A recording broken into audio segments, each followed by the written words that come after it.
I'll be talking about Czech Republic, how to get into study in Czech Republic.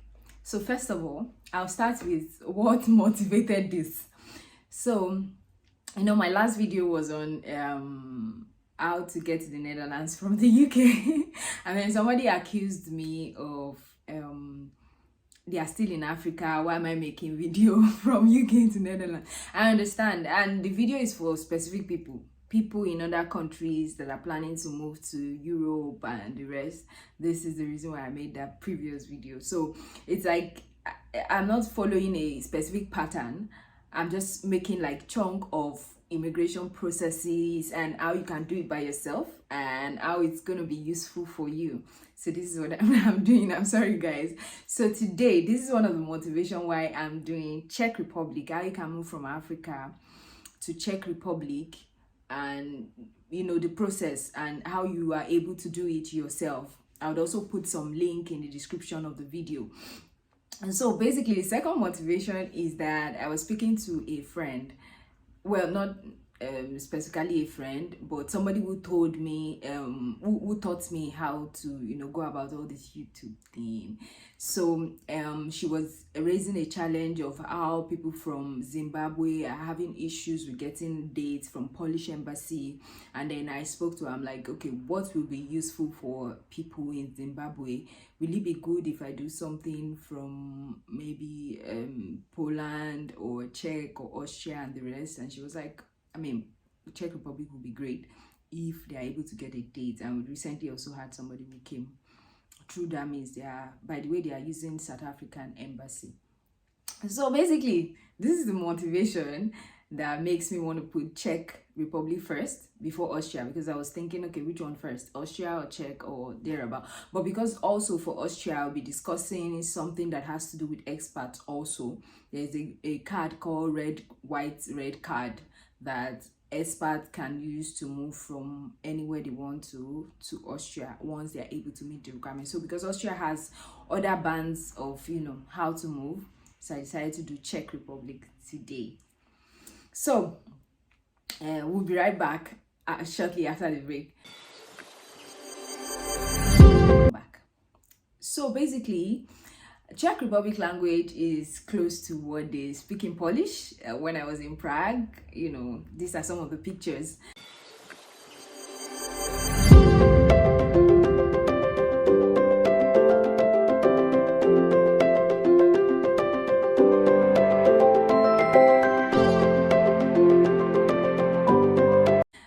I took when I was in Prague. It was a lovely moment in Prague. Their language is closely related. Like for example, in Poland, when we want to say good morning, we say dzień dobry, and in Czech Republic, when they want to say good morning, they say dobry den.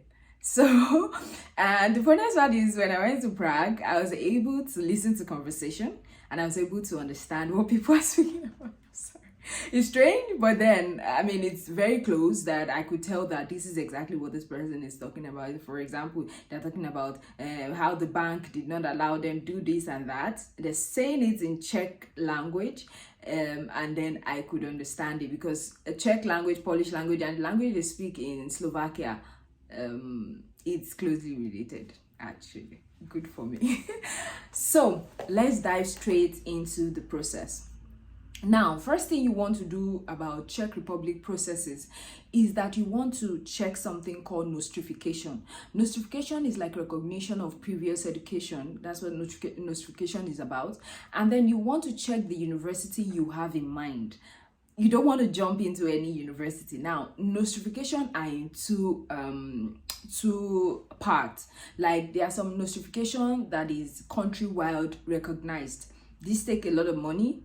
And it takes a lot of process. They ask you for even if you're going for bachelor's, they will ask you for your WAEC, your NECO, your transcript. And you know that sometimes even the school you finished from, like your secondary school, is not giving you any transcript. So they would ask you. So you have to probably return to the school to get this transcript and all of those. So now the second part of nostrification you want to pay attention to are the notification that some specific schools in Czech can do.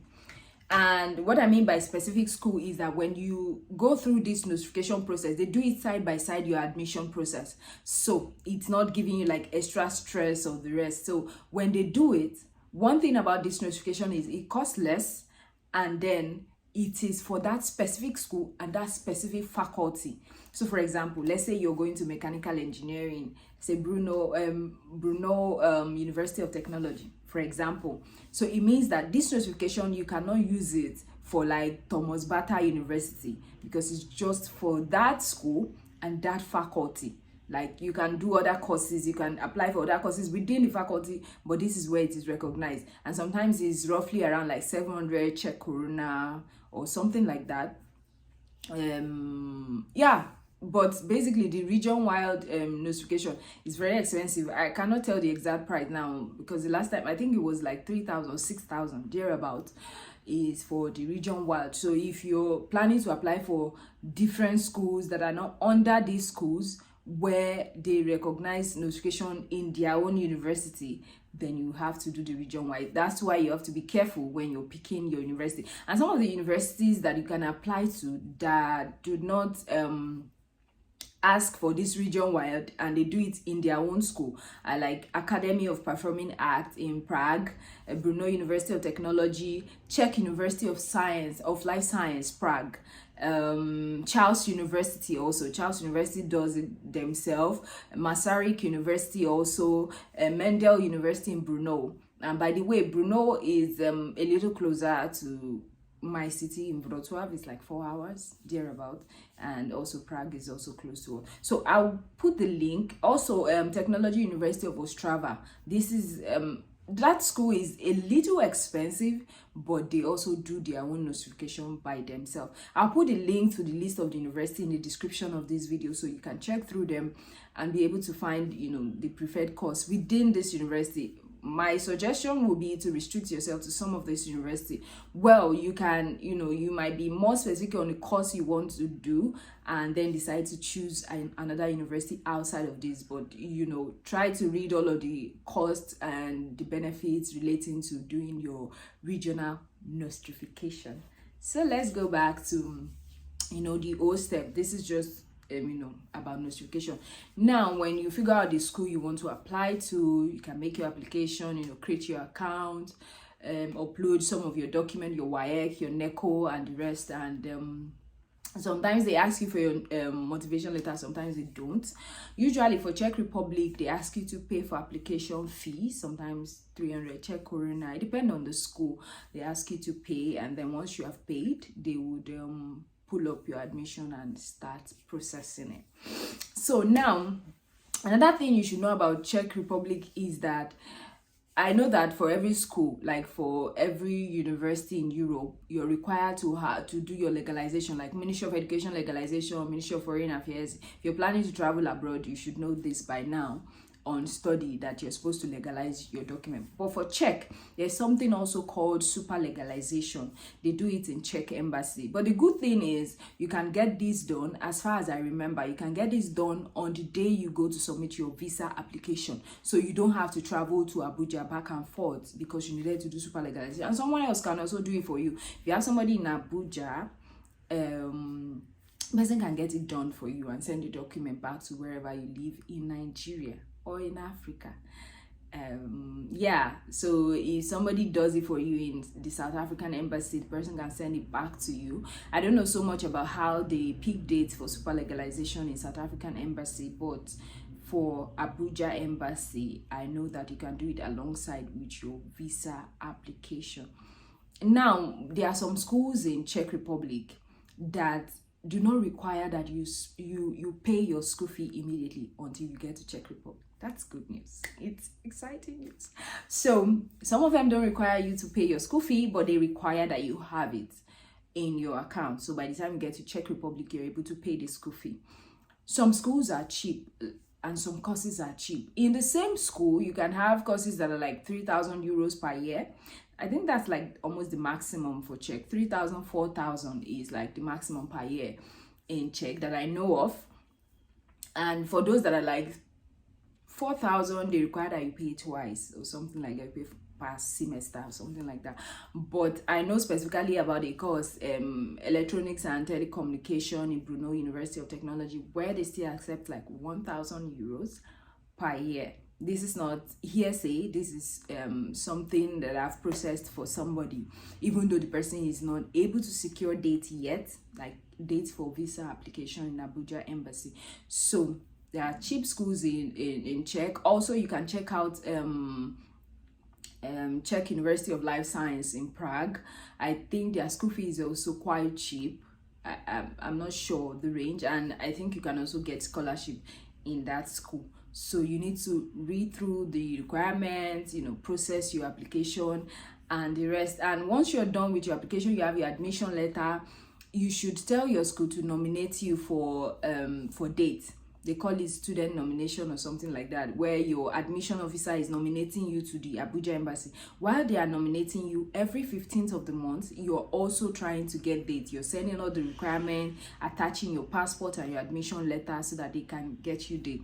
For Abuja Embassy, it's been a little crazy at the moment. Like, it's been crazy because they are giving out just 10 slots to students, and I mean students from Nigeria, Cameroon, all those surrounding places like West Africa. So it's been a rough ride. So yeah, you might want to put that at the back of your mind when you're trying to process check. But for South African Embassy, there are dates to process your visa. You just need to do things the way you should do them, and then off you go to Czech Republic. And I mean, Czech Republic is very close to Poland. So in case you've been trying to process Poland, you've not been getting dates, they've been returning your school fee, now it's time to look into surrounding countries. So basically, I think that is all I have for Czech Republic. And for the embassies and the rest, what the processes are, carrying your. Also, I almost forgot, when you're submitting your documents to Czech Embassy, you're not submitting your document in English. Specifically, your WAEC, your transcript, if you have a transcript, your medical document, because it will require that you do a medical document, police report, and probably a statement from your bank. The bank you're planning to use the proof of fund would give you like an introduction letter. They expect you from Czech Embassy to translate all these documents from English to Czech language. And how do you do it? You contact a translator, a sworn translator. Pardon me. You contact a sworn translator from wherever you are that is residing in Czech Republic. You scan all these documents to them. They translate it, sworn translator. They translate it, and then they send the hard copy back to you wherever you live. So you're covering the cost for the translation, which, translation has to do with the number of words on each document. And then you are also paying for DHL, whatever, for them to send it back. I know for some of the folks in Nigeria, it's been quite expensive for not just for the translation. The translation is roughly around like 200 something euros. The one I remember so far, 200, between 150 and 200 and something euros to translate all of those documents. Now, for them to send it back to Nigeria, it's been a hell of a ride for many Nigerians, because they are also asking for as expensive as that amount, except if you probably have somebody in Europe, you can tell them to send it to the person, and then the person can send it to you in Nigeria. As far as I remember, I think sending something to Nigeria with DHL is still within the band of like 50 to 70 euros from here. But one of my students that I spoke to was telling me they were requiring him to pay as much as 200 and something. I don't know, maybe it's because DHL person needs to go to the school, pick up the document, and then send to you. It's not like someone else is going to help you pick it, or the admission officer is going to be, going to DHL for you. No, you would have to buy maybe like an envelope, a courier envelope, and then send it to the school, to the admission officer, and the admission officer is sending to you. So this is all I have regarding Czech Republic. If you have, any questions, you can write in the comments on this video. And stay tuned, subscribe to my channel for more videos like this. And the upcoming video should be something in the line of Austria or France or thereabouts, or maybe job.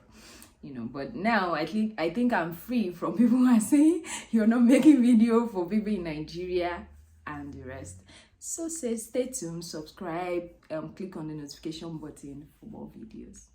Bye.